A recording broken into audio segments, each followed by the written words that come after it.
Good morning. I hope you're doing great and doing awesome. There are three tips I have to recommend to you to improve your language skills. First is to use your surrounding. What we mean by surrounding is any kind of stimulus in society that will make you speak English.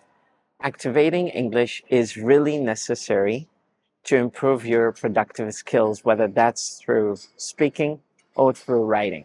It's a social necessity.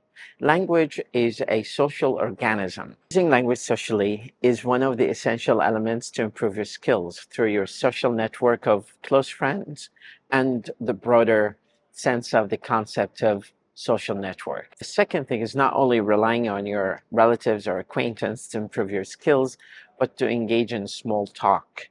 When we say small talk, any kind of chit chat that you have with your friend is going to add 1% value to your language.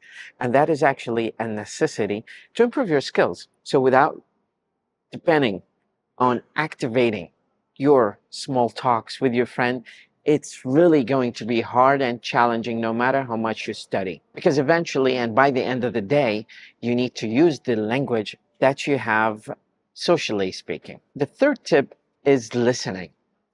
And when I say listening, I mean listening not through your eyes, but through your ears. Listening through your ears is going to be the most important element. It is actually the first step to mastery of pronunciation and word choice and the accuracy of your speech. Listening through your eyes is not going to be useful as much as listening to English through your ears. So you have to train yourself to listen through your ears to any kind of podcast, because the first channel that you hear language through is your ears. So you have to train them so much by consistently listening to podcasts, to short lessons. Even if it is 5 minutes, it's going to be useful. These are three tips that I wanted to share with you to improve your English over the course of the training span that you have, whether that's 3 months or 1 year or 2 years or 5 years. Thank you very much.